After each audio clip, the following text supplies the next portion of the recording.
Hi, my name is Eric Pagli, and welcome to the talk show at the World Water Week in Stockholm. On this talk show, we'll discuss water security solutions in northern Kenya and find out why it takes more than just boreholes to ensure access to water and sustainable wash outcomes in arid and semi-arid lands. And joining me for this talk show, we have Anise Sacranie, Senior Partnership Development Manager at Grundfos SafeWater, James Ogutu, WASH Advisor at Practical Action, and Esben Auken, Professor of Geophysics at Aarhus University. Thank you all for joining us here for this talk session. So Esben, the problem of insufficient knowledge of aquifer systems is not unique to the arid and semi-arid lands of Kenya, where empirical evidence on yield rates and underground water potential is often lacking. What would you say are the main challenges for improving the situation? That's a good question. I think that there are two challenges. One is on education, and the other one is on deploying technologies in mapping the subsurface, because that's the basic.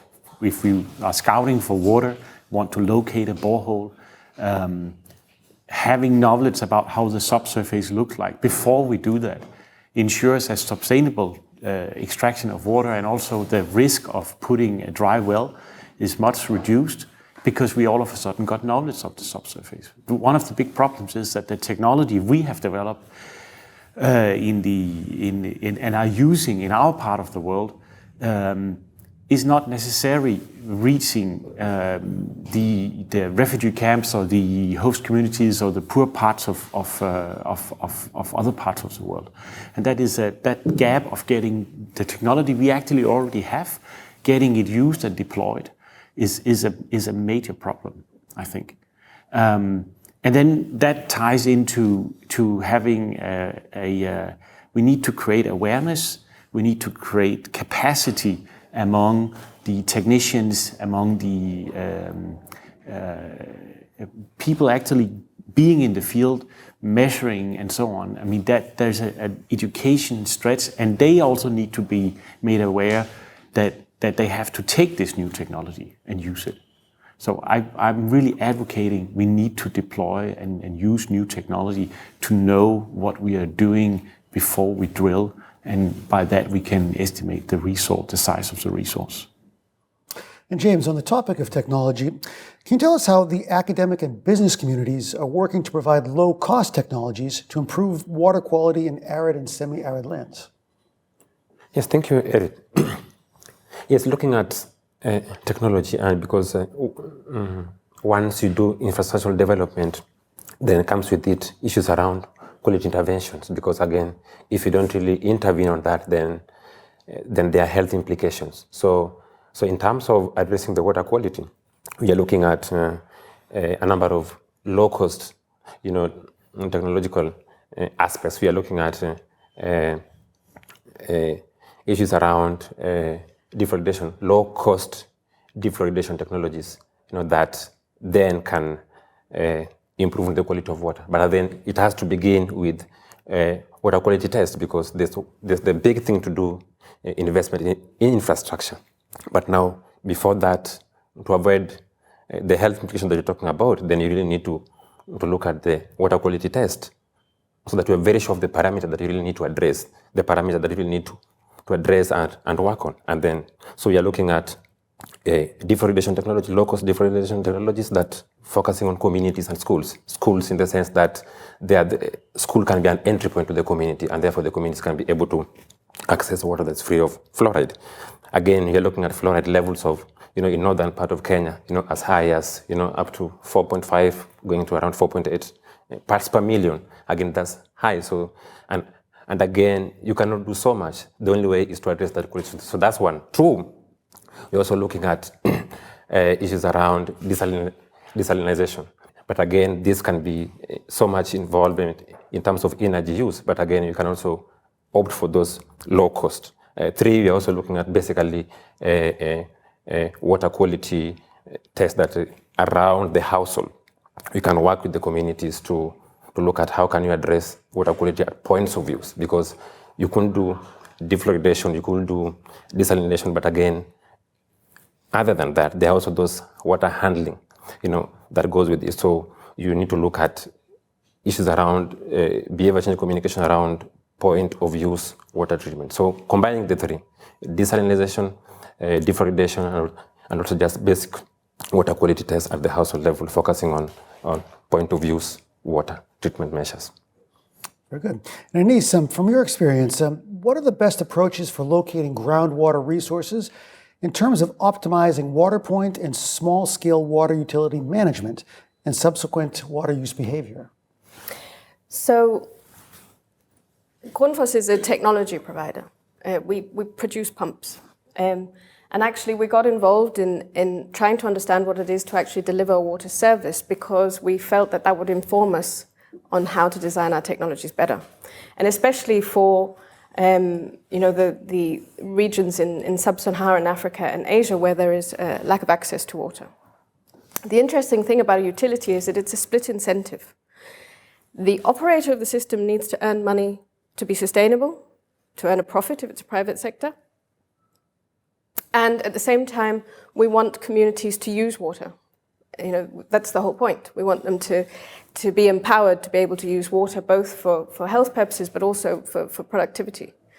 And what I think is the challenge there is that, we need to then reduce the waste in the system, because we need to ensure that the systems are used efficiently.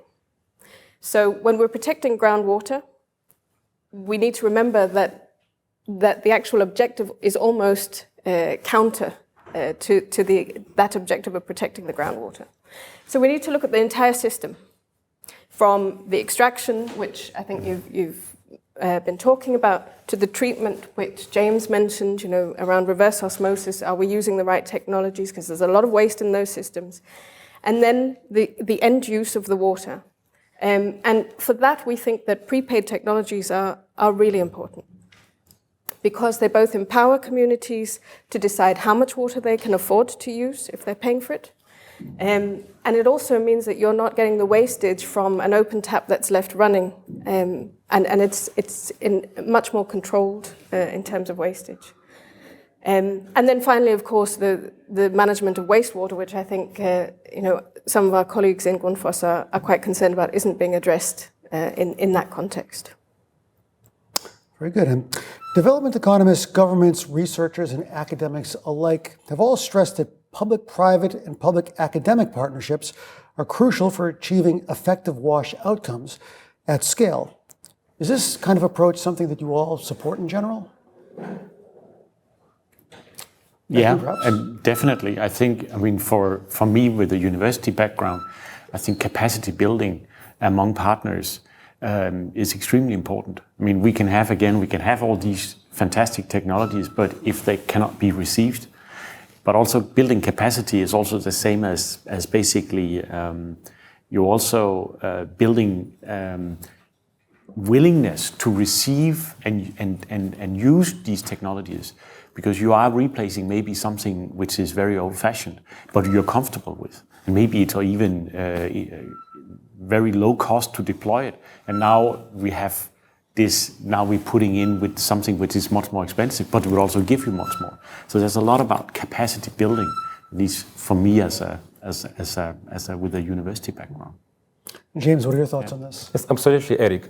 If you look at the budget allocation, for instance, for the various governments, recurrent versus development expenditure, lion's share, of the budget goes into recurrent expenditure, and then that leaves them with, paltry amount that goes into development, and therefore that means that governments have to rely, on bold partnerships that they have to create, with private sector players in this, and you see the public-private partnership then brings with it improves, the capacity, the public sector capacity and governance.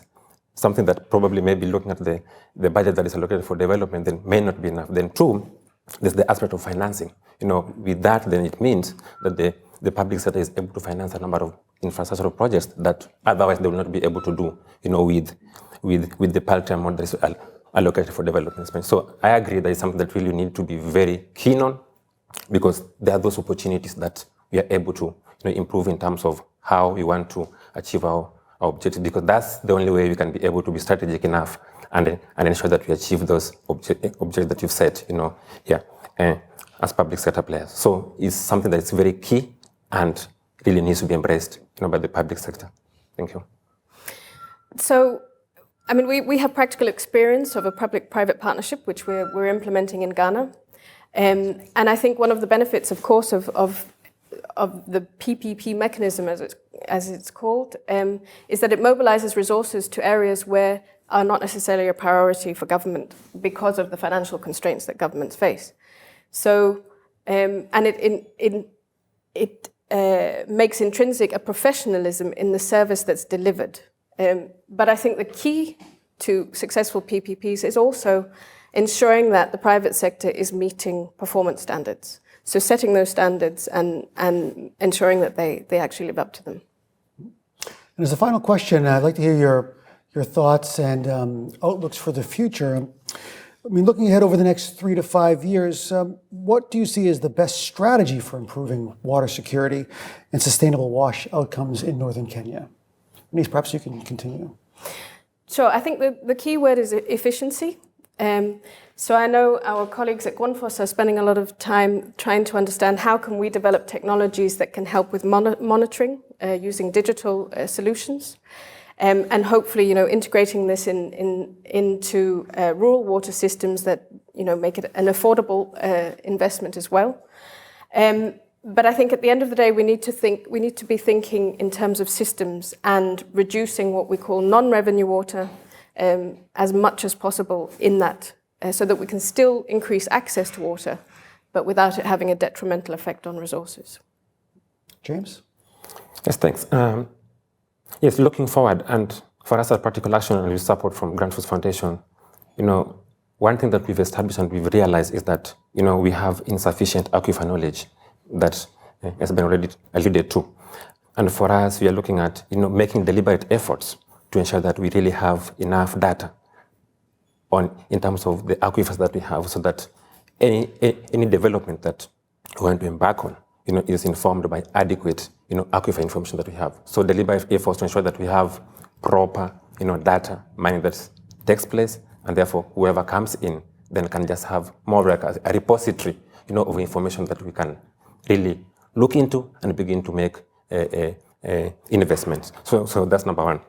Number two, we're also looking at strengthening the governance of these water schemes, because it's one thing to put all these monies in this, but it's another to ensure that this is sustained in the long term. So working with the various government authorities, ensure that they are linked to the water management schemes that we've supported, in establishing, in training, in ongoing mentorship.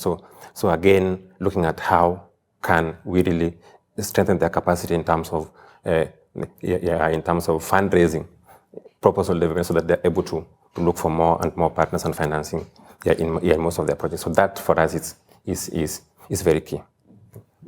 Esben? I'll do it very short. I would say create examples of what we actually can do, deploy technology and create capacity. That is extremely important.